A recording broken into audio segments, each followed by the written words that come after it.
the average citizen doesn't understand that. The power of the tentacles and the power of the propaganda, they're very susceptible. And one of the reasons I think they're susceptible is it takes a lot of work and a lot of doubting and questioning the structure of things, which is a drain on us emotionally sometimes. It was for me when I used to think very high thoughts of the American system and the government. When I started looking into what the CIA has done around the world, it was like getting hit by a baseball bat repeatedly for the first 2 years that I did that. And then it sort of tainted my life in terms of knowing how dark the reality is. Your thoughts on that? Well, How dark is reality? Did that affect you, and when did you first realize that how dark reality can be? hmm, I don't know what to say. I beat to a very different rhythm. I see the world in a very different way from most anyone that I study.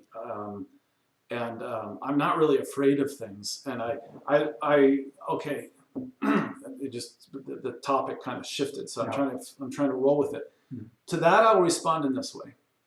When I was 15, I was a public debater, and I gave a speech in front of World War II and Korean vets about what the American flag meant to me. That was the topic of the speech. I got up in front of them and said, essentially, it doesn't mean anything to me. And almost the whole room fell off their chairs. They were wearing all these medals and Purple Hearts. And I said, well, now wait a minute. I feel like I haven't earned it. I'm 15, 16 years old. And here you guys have all done all these acts of valor and public service. You've earned it. I haven't, So to me, it's a hope and a dream. And I hope, so I was fascinated with heroes. Mm-hmm. From that point forward, and I ended up playing for my country in the World Junior Championships in Hong Kong, and met the last British governor of Hong Kong in 1992 before it was turned over to the Chinese, and I became very fascinated with heroes. And at Princeton, I wrote my thesis on Eisenhower to the end of electing heroes, soldiers, heroes, generals, winners of wars to the White House, and where their value. And it's been a slippery slope for me, okay? Mm-hmm. For me, it's always wanting to find virtue. I am very driven by justice, fairness. Mm-hmm. And you look at the system and you just, maybe I'll find it in Patton. Maybe I'll find it in Eisenhower. Where can I find this? And to me, it's just a series of disappointments after disappointments. It's and then that leads to me, well, why? And then it becomes compromised value in a system that has its meat hooks, or you use the word tentacles, into all angles of it, where it's kind of in a checkmate situation where it's very hard to operate virtuously, in my opinion. And so that's my response to that.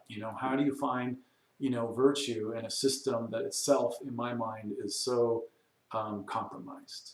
And the meat of it, when you go to a surface level, you can try to compartmentalize it, which I think is a wrong exercise, because it is all intertwined, and so, when you reach the end of one system, it's connected to another, and you have to understand how it's connected, and what are the agendas, and what is being funded, what is being presented in the media, how is it being presented. And when you go through that exercise, then it comes to a different level of understanding. And so for me, it's I've shifted from not looking for virtue and not being disappointed or disillusioned or cynical by it, because I'm a very happy, optimistic person. It's really more of what is the truth. That's what I've shifted to. And I can accept my journey is, my unraveling of the onion, my discovering of the truth. Because the truth is the truth. The truth sets you free. You don't need to judge it or be saddened by it. It just is. And so I think a true academic, should be driven by that. But all these layers and all these contingencies, a lot of times checkmate people and direct and filter people, and that's what they end up doing. And no one wants to believe that. Everyone wants to believe that they're advancing society, providing a benefit for, that's what people want to believe. People are generally good. People generally are good. So to me, then it becomes, because that's what they want to believe, but I don't believe that's the ultimate truth.